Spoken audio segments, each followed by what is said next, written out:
వచ్చాము. ఇక్కడ శాండ్ ఉంటే మేమైతే ఆడుకుంటున్నాము.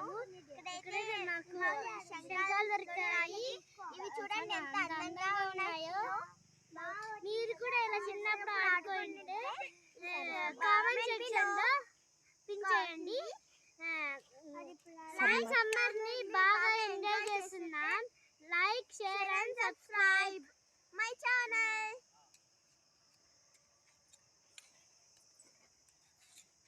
అయిపోతా ఏమే కల్మీరేస్తావా మట్టిని ఇదిగో ఈ పాప గగన అట్టగా ఇప్పుడు ఆడుకున్నావు అయితే